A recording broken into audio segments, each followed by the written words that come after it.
Okay, so the Houston Rockets free agency is now wrapped up, and essentially wrapped up. I don't think they'll make any more signings. And honestly, I see exactly what Rafael Stone and Ime Udoka were trying to do.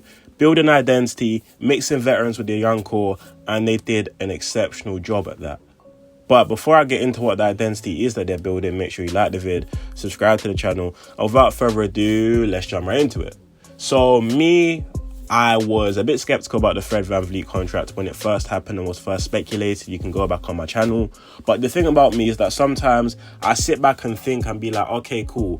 What's the bigger picture? Why would they make a deal like this? And if I'm being totally honest, it made sense for the Rockets. This might have been a woeful contract for another team to make, but for the Rockets situation, getting a guy like Fred VanVleet is necessary. Why do I say this? So you've got a guy or a coach in Ime Udoka who's interested in competing now, winning now. He spoke about getting veterans in his locker room, leaders, and overall just grown-ass men.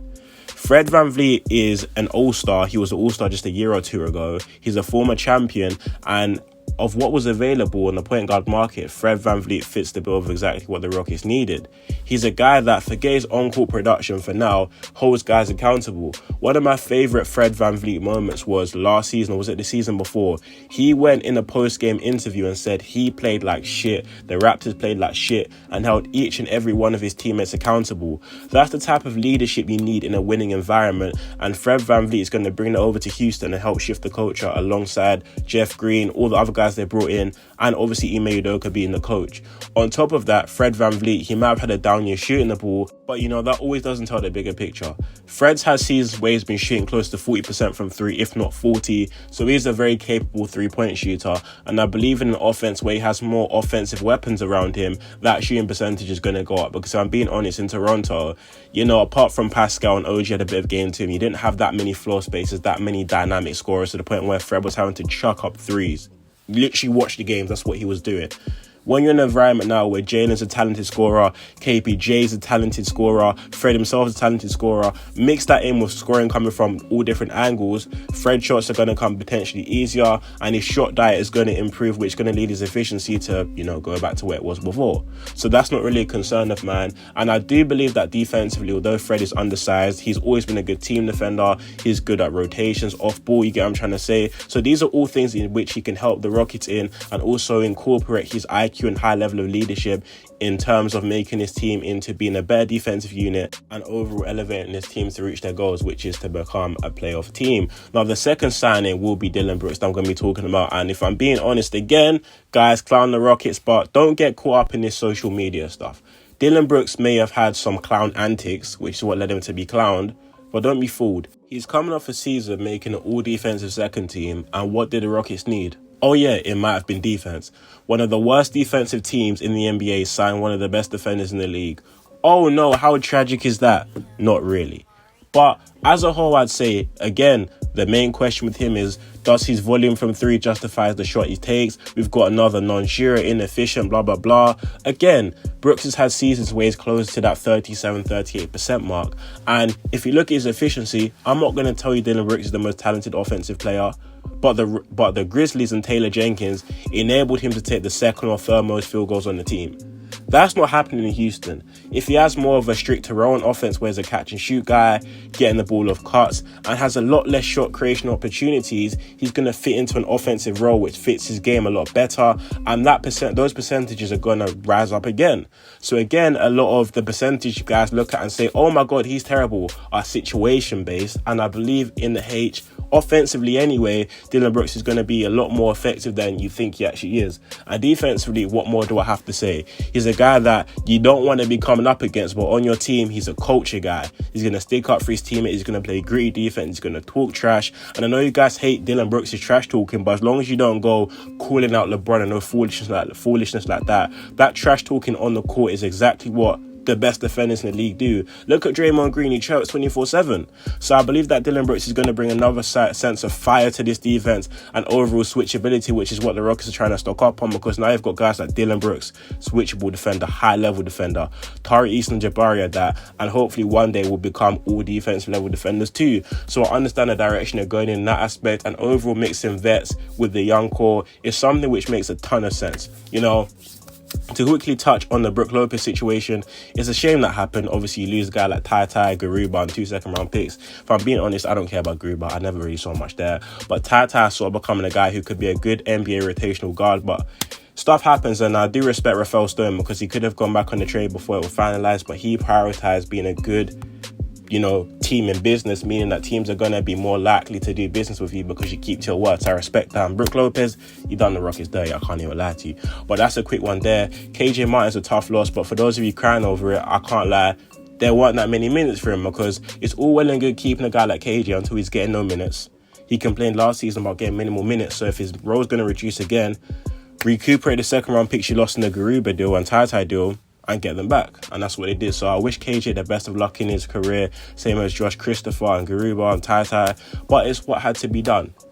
Now, moving on to a guy like Jock Lando, who I believe is one of the most underrated pickups the Rockets actually obtained.